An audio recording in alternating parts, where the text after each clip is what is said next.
They told you who to be, what to want, how to live, and you believed them.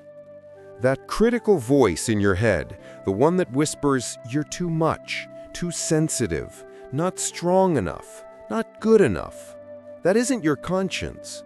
It's a prison you were conditioned to build with your own hands. And Friedrich Nietzsche just slid the key under the door. Let's cut the garbage right now. Are you the author of your life? Or are you just a poorly paid actor reciting lines written by your parents, your boss, your culture? Is that career truly yours, or a carefully constructed monument to someone else's definition of success? Is the person you present on a date, in a meeting, online, is that a human being or a performance artist specializing in acceptability? This performance has one primary director: shame. Not the fleeting embarrassment of a mistake, but the deep identity-level conviction that who you are is fundamentally wrong. Nietzsche identified this as the ultimate dream killer. He argued that the most toxic people aren't the obvious villains. They're the shame bringers, the ones who coat their own insecurity in the language of virtue, who make you feel defective for your solitude, your ambition, your sensitivity, your strange and beautiful peculiarities. Here is the brutal, liberating truth he offered. The bad are those who need to shame others to feel powerful. The humane act is to spare someone that humiliation. And the seal of liberation, the ultimate freedom, is to no longer be ashamed before yourself. This isn't philosophy for the page. This is a war for your soul, and shame is the invisible battlefield. Consider your freedom. You might believe you are free because you can choose your brand of coffee or your political party. But that is the freedom of a choose-your-own-adventure book where all the endings are the same. Real existential freedom is the freedom to become what you are. You are not a blank slate. You are an acorn containing the entire blueprint for a specific mighty oak. But if you're planted in the toxic soil of shoulds, you should be more outgoing, you should want children, you should be less intense. You will become a stunted, twisted version of yourself, desperately trying to blossom like a rose because someone told you oak trees are too demanding. Nietzsche's command is your revolution. Become what you are.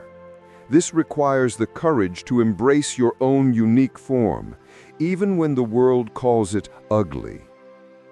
Let's dissect the weapon. Guilt says, "I did something bad." It's about action. It can be corrected. Shame, the toxin, says, "I am bad." It's a stain on your being. This is the ultimate weapon of the weak, the herd, the mediocre. Why? Because shaming others is how small people enforce conformity. They cannot create, so they cripple. They cannot build, so they bulldoze. This is what Nietzsche called ressentiment, a bitter, passive-aggressive revenge against anything that dares to be different, powerful, or free. Every time you feel that hot, familiar wave of shame, I want you to ask one corrosive question.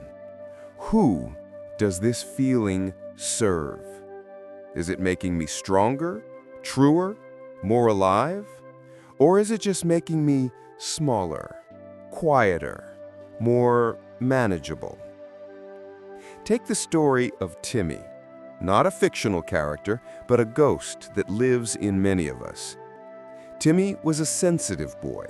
He felt the world deeply, the melancholy in a song, the story in a painting, the unspoken tension in a room. These were not weaknesses.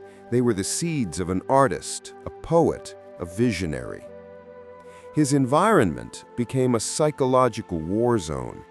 His mother, a master of shame, constantly compared him to his brother. "Why can't you be a real man like him?" Each comment was a bullet. Stop being so dramatic. Don't be so sensitive. You're a disappointment. The message was clear. The core of his being was a liability. So Timmy did what any organism does in a toxic environment. He adapted. He committed spiritual suicide. He murdered his true self and built a fortress named Bro Timmy. He hit the gym, not for health, but for armor. He mastered the hollow laugh, the competitive jab, the language of dominance.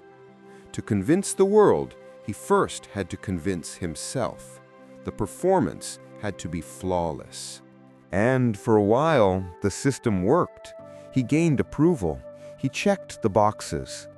But he was a ghost in his own life. His success felt like a costume. His friendships were transactions. He was connected, yet utterly, profoundly alone, because no one was actually connecting with him.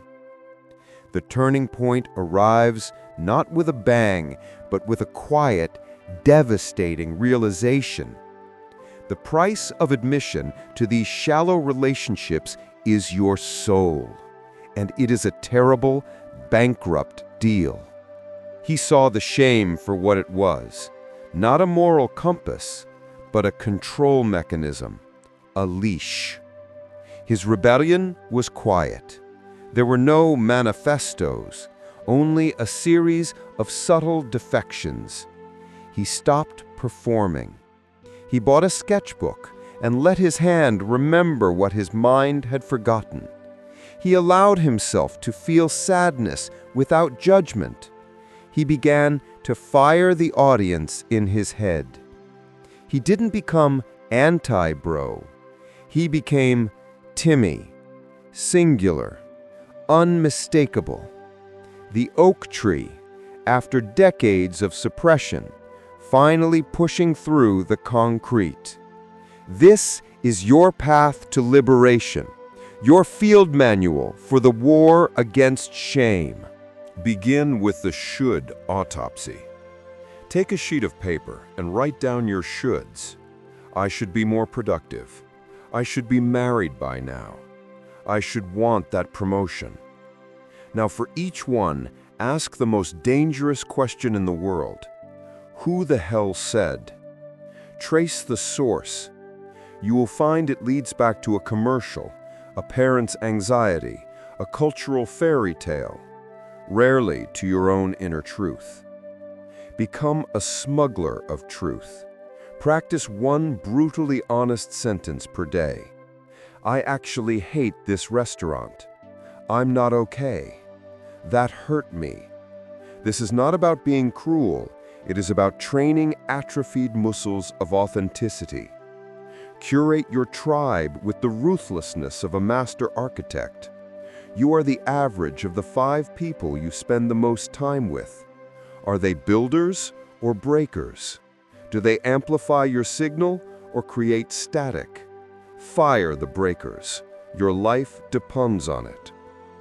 Take your stigma and forge it into your style. What were you shamed for? Your intensity? Your weird curiosity? Your quiet nature? That is not your wound, it is your superpower. Lean into it, make art with it, let it be your signature. And assassinate the language of shame in your own vocabulary.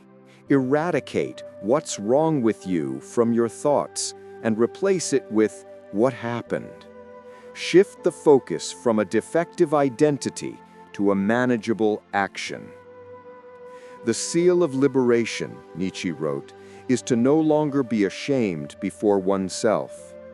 This is the goal, not to become invincible, but to become real, to look at the parts of yourself you were taught to hide, your weirdness, your pain, your quiet power, your peculiar genius, and to finally, without flinching, say, "This too is me, and I refuse to apologize for it any longer."